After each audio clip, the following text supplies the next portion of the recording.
Hey, it's Fred again from Drive Life. I'm here in Melbourne with Ford, and I'm at the launch of the 2025 Ford Ranger plug-in hybrid. Yep, they've got a plug-in hybrid model now. So not only the diesel, but plug-in hybrid option, and it's a petrol plug-in hybrid options. So interesting road to take for people, and Ford are keen to point out that the 2.3 litre EcoBoost turbo petrol motor with a hybrid electric engine, I think it's about 75 kilowatts, is more powerful and more torquey than the diesel. So is there any reason that you wouldn't buy one? We've spent the day with the Ranger PHEV, done a couple of 100 kilometers on highways and done some off-roading, and it's pretty darn fine, I've got to say. Only a day, but relatively hard to fault. Probably the only thing I've found so far, other than the 10 grand price premium over the diesel, is that the ride is harder than the diesel models. And I don't know if it's because of spring rates and Ford's done something because of the extra weight of the battery pack, but it definitely rides harder. It's a bit jigglier. It's not hugely bad, but it's noticeable over the diesel models. I have no idea where I am. I'm somewhere in, I don't even know what town this is, but let's just keep driving. Let's keep talking.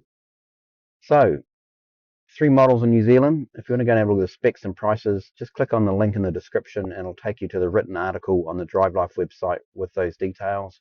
Check that out. I'm driving the Storm Track top spec model. There is a base XLT, as I say, it's about a 10 grand premium over the diesel engine, the 2 litre turbo. The engine itself, the EcoBoost, surprisingly, a little bit louder than the diesel engines, but that's probably because those 2 diesel motors in the Rangers are just so bloody good. They are very, very quiet and refined, especially the V6. So this one, not super loud, but it's noisier when you're going up a hill, and New Zealand's full of hills. But on the flat, on the motorway, what have you, it's good. It's quiet. There's absolutely no complaints then. It's just that slightly jiggly ride that's a bit different. Otherwise, it's very similar. The tow rating is still 3.5 ton brakes, so no different than a diesel Ranger, 4-cylinder or V6. When I'm heading back to the hotel, they've actually got the new Ranger plug-in hybrid with a 2-ton digger on the back that I'm going to have a bit of tow around with, and all up that's 2,800 kilos. So getting close-ish to the max tow rating. So let's see what that's like. But with more power, especially more torque, it should be better than the diesel motors, so it'll be interesting to take that for a bit of a spin and see what it's like. The car overall is great. I mean, I say hard to fault. The transition between petrol and EV or back the other way, it's okay. It's pretty good. It's not absolutely seamless. Ford has put the electric motor between the engine, petrol engine, and the transmission, and that can lead to, and some other brands, when they do that, it being quite jerky. I've had some that have been very jerky, but in this it's okay. It's noticeable, but it's not unpleasant, so don't get too concerned about that. As well as driving on the motorway today, we did take the car for some off-roading at a national park, and that started off pretty mild. I got a bit bored, and I thought let's ramp this up, because it was like a farm track. I wasn't testing out the Ranger plug-in hybrid at all.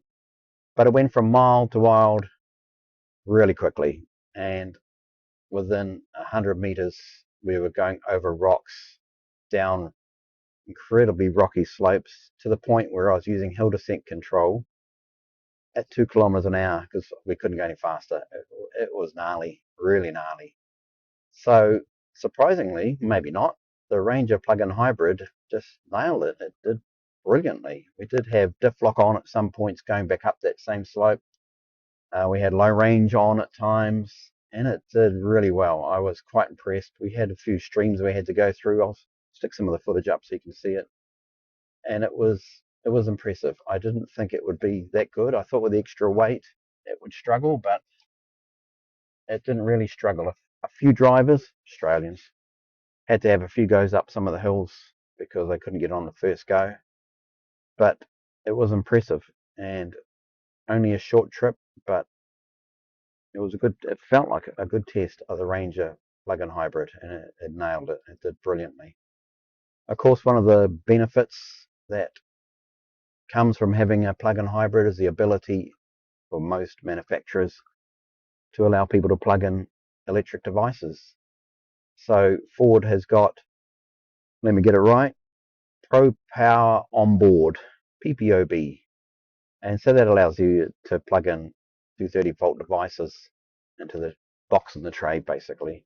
Fancy name, that's what it does. But it allows 6.9 kilowatts of electrical appliances devices to be plugged in. That's a fair draw of power. And it's all seamless. So at the off-roading venue today in the national park, they had 3 Rangers plugged in there. Sorry, parked up. One had a pie warmer going for the sausage rolls, Australians sausage rolls. One had a toasty maker going, and one had a coffee machine. And the one with the toasty maker, at one point, I don't know what state of charge the battery was in before we got there, but at one point it must have run out of power because we're just standing there, and the Ranger PHEV went into generator mode and just started itself. That was it, and started charging the battery. So we didn't have to do anything. It just went, battery's getting low, you still want power, I'll charge the battery up. So that was nice. Interestingly, you do have to keep the ignition turned on, maybe so it can start it when you're running electrical appliances, but you can still lock the car using the Ford Pass app. So at least you've got a bit of security there. You can lock your truck. It's still running and it's charging the battery if it needs to. So that's quite nice. One drawback of the plug-in hybrid Ranger, for some buyers anyway, may be the fact you can't take the tray off the back. For those farmers who want to rip the tray off and stick a flat deck on, or anybody else, you might be better off buying the diesel because you can't do that. It's there, and they're just saying don't take the tray off. So that could be a deal breaker for some. If it is, they can still buy the diesel. Fuel economy wise today, where am I going? Fuel economy wise today, so we did a few hundred kilometers. The ones that we took off-roading weren't the ones that we were driving, so the off-roading didn't affect the fuel economy in the cars we were just driving for the day. And the last one we had, the car had done 9.7 litres per 100 k's. Not great, let's be honest, but in the last 100 kilometres or so, it did 6.5 litres per 100 k's, and that was just me driving on the open road, steady throttle, cruise control on. It was just cruising along, so that's a pretty good result. I'm sure that most buyers would ideally just plug it in at night and just leave it plugged in, charge it up. The average driver in New Zealand does 27 kilometres a day, so that 49 kilometre range in EV only mode that Ford says it has is going to do most drivers work, and then you've still got the petrol engine there, so your range is going to be pretty darn fine.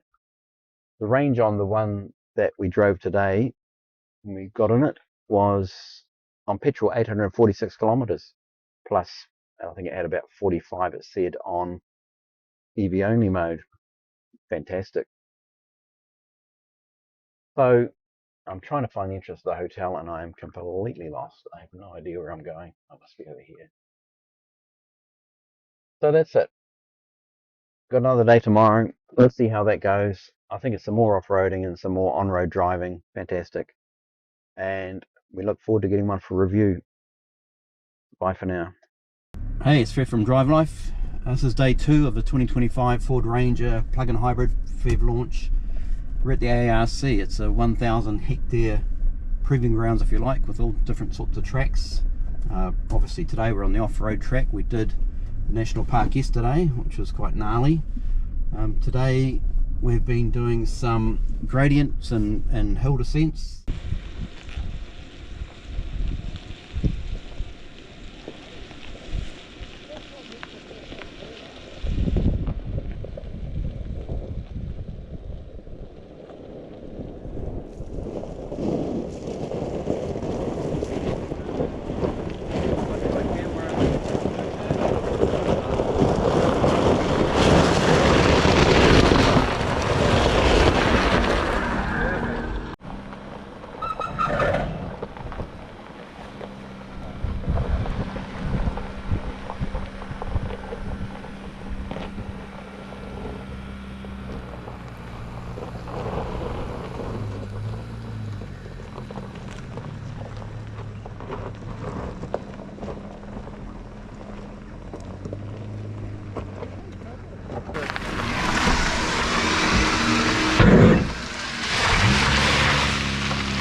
and this is just a hell of a track I'm on now. You'll see by the footage it's quite tricky in places. Some good cross axle testing. The wading one, quite deep. The mud pit, quite a bit of fun in there, I must admit, especially in two-wheel drive. And right now we're just going through mud ruts and doing a bit of a circuit around, following the other Rangers, all plug-in hybrids, and going through some rough stuff. I guess Ford are just trying to prove that it might be a plug-in hybrid and not a diesel Ranger. It's heavier than the diesel Ranger, but it's still capable off-road, and from what we've seen today, it's done bloody well. I've been doing a lot of video and a lot of photos and watching other Rangers and Ranger drivers going through all sorts, and man, it can really tackle the hardcore stuff, and I have no idea where to go right now. Let's go this way over the rise, see what happens. So yeah, it's good, and I don't know if you can see it, I love this camera system. I know some other brands do this, but having a forward-facing camera when you're going over huge hills, steep hills, and you can't see what's under you, fantastic. Look at that, I've got the tyre tracks on the screen, I see exactly where I'm going. If I'm out of the ruts or the tracks or wherever I want to be, it's no problem. This one coming up is a bit of an angle test where we're going to lean over some. I don't know how many degrees it is, I guess the car will tell us at some point. Real good. Keep going. Guide an angle. Yep. Yeah, yep. As hard as you can. Okay. Like the most exaggerated angle of your life. Alright, all good. Oh.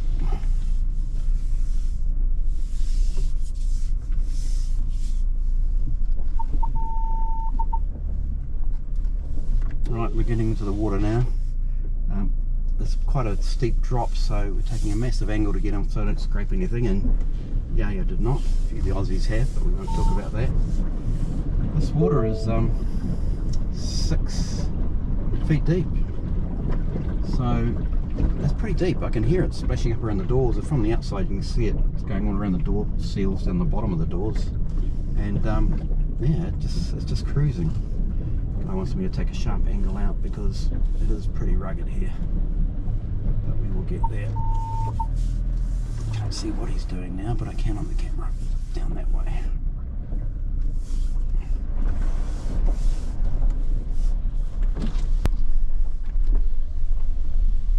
So that's the wading test done.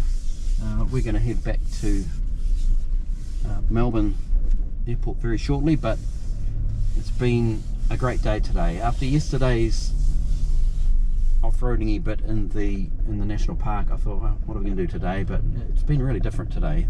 The whole course that they've set the trucks on has tested different parts of it, and so it's passed. No one's scraped, no one's hit anything. The downhill gradient was amazing. Hill descent control, didn't matter if it was loose metal or not, it just nailed it.